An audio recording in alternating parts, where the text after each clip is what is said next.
Hello बच्चों, ये है कक्षा 9th बी। मेरा नाम है काशिफ जमाल और आज हम कर रहे हैं सामाजिक विज्ञान इतिहास का पाठ नंबर 2, यूरोप में समाजवाद एवं रूसी क्रांति। मैंने आपको ये पाठ पढ़ने के लिए दिया था, 2 दिन का समय दिया था। आशा करता हूँ आपने पाठ पढ़ लिया है।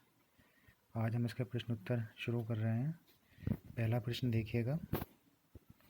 इसका पहला प्रश्न है, रूस के सामाजिक, आर्थिक एवं राजनीतिक हालात 1905 से पहले कैसे थे? तो देखिए 1905 से पहले रूस के जो हालात थे, चाहे वो धार्मिक हों, आर्थिक हों, सामाजिक हों, वो हालात बहुत बुरे हालात थे, क्योंकि वहाँ पर लगभग लोकतंत्र का अभाव था। लोकतंत्र मूल्य वहाँ समाप्त हो रहे थे। लोकतंत्र मूल्य समाप्त होने का मतलब ये है कि किसी भी समाज में धार्मिक, आर्थिक, सामाजिक समानता ना होना, राजनीतिक समानता ना होना, लोगों को उनके अधिकारों से वंचित कर दिया जाना, निरंकुशता स्थापित हो जाना, इसे बोलते हैं लोकतंत्र समाप्त हो गया है। तो देखिए, जब भी कहीं लोकतंत्र समाप्त होता है या आम जनता पे शोषण होता है या उन्हें उनके मौलिक अधिकारों से वंचित कर दिया जाता है, तो वहाँ एक क्रांति होती है जो जनता के द्वारा की जाती है। और हम अगर अपने विश्व इतिहास देखें तो जितने भी देश हुए हैं जहाँ इस तरह के काम किए गए हैं कि जनता के साथ शोषण किया गया है, लोकतंत्र की हत्या हुई है, अधिकारों से वंचित किया गया है लोगों को, तो वहाँ जनता द्वारा क्रांति की गई है। चाहे वो फ्रांस की क्रांति हो, आज हम पढ़ने जा रहे हैं रूस की क्रांति है, यहाँ हमारे भारत में 1857 की क्रांति है। इन सब के पीछे जो कारण होता है वो जनता का अमानवीय शोषण होता है। तो यहाँ खैर हम रूस की क्रांति की बात कर रहे हैं। तो यहाँ ये पूछा गया है 1905 से पहले, यानी जो क्रांति हुई थी उससे पहले तक कैसे हालात थे रूस में। तो रूस के हालात काफ़ी ख़राब थे। अभी किस तरह ख़राब थे, तो इसमें देखें आर्थिक हालात के बारे में बताया है। आप पॉइंट बना लीजिए। पॉइंट नंबर 1 कि 1905 के आसपास रूस में लगभग 85% जनसंख्या वहाँ की कृषक थी, यानी कृषि कार्य किया जाता था 85% जनसंख्या द्वारा। ठीक है। दूसरा, इसमें जिसके वहाँ की बताइए जो वहाँ की स्थिति थी, उसमें रूस के 2 मेन मुख्य नगर हैं, एक तो मॉस्को है और एक है सेंट पीटर्सबर्ग। ये वहाँ के प्रमुख औद्योगिक क्षेत्र थे, यानी जो भी उद्योगों में विकास हुआ था वो इन 2 जगह पर महत्वपूर्ण था। ठीक है।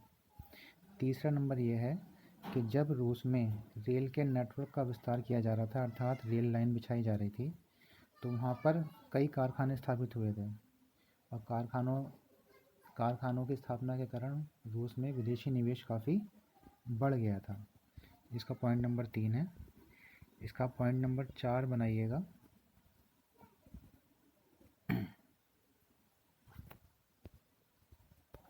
एक मिनट जी। अगला पॉइंट आप इसका ये बनाइएगा कि जो वहाँ कारखाने स्थापित हुए थे उनमें जो कामगर थे यानी कारीगर थे, वो अपनी दक्षता के अनुसार सामाजिक समूह में बटे हुए थे। मतलब जो समूह बट जाते हैं लोगों के, अलग अलग वर्ग, वो कामगारों की दक्षता के अनुसार हुआ करता था।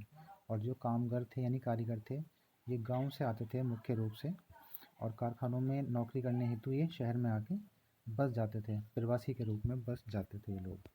ठीक है। अगला पॉइंट ये है कि जब भी किसी कामगार को निकाल दिया जाता था या किसी भी कामगार के साथ कोई ऐसा कार्य किया जाता था जिससे वो लोग संतुष्ट नहीं हैं या सहमत नहीं हैं, तो वहाँ पर कामगारों द्वारा हड़ताल की जाती थी। ठीक है। ये इसका अगला पॉइंट होगा। अगला नंबर इसी में ये जोड़िएगा आप कि जो वहाँ के कामगार यानी मज़दूर थे, उनके लिए वो हालात काफ़ी बुरे थे। 1904-1905 का जो समय है वो बहुत बुरा था वहाँ के मज़दूरों के लिए। इसका अगला पॉइंट ये बनेगा कि जो आवश्यक वस्तुएं थीं उनके दाम बहुत ज़्यादा बढ़ गए थे और मजदूरी लगभग 20% घट गई थी।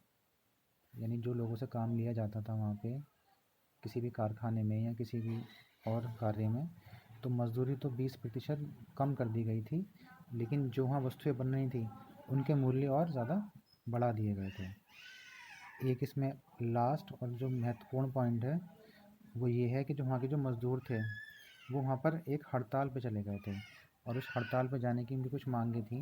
वो मांग इस प्रकार थी कि वो काम के घंटों को कम करवाना चाह रहे थे, मज़दूरी को बढ़ाना चाहते थे। ठीक है, कि काम के घंटे जो बहुत ज़्यादा थे वहाँ पर वो कम किए जाएँ और मज़दूरी को बढ़ा दिया जाए।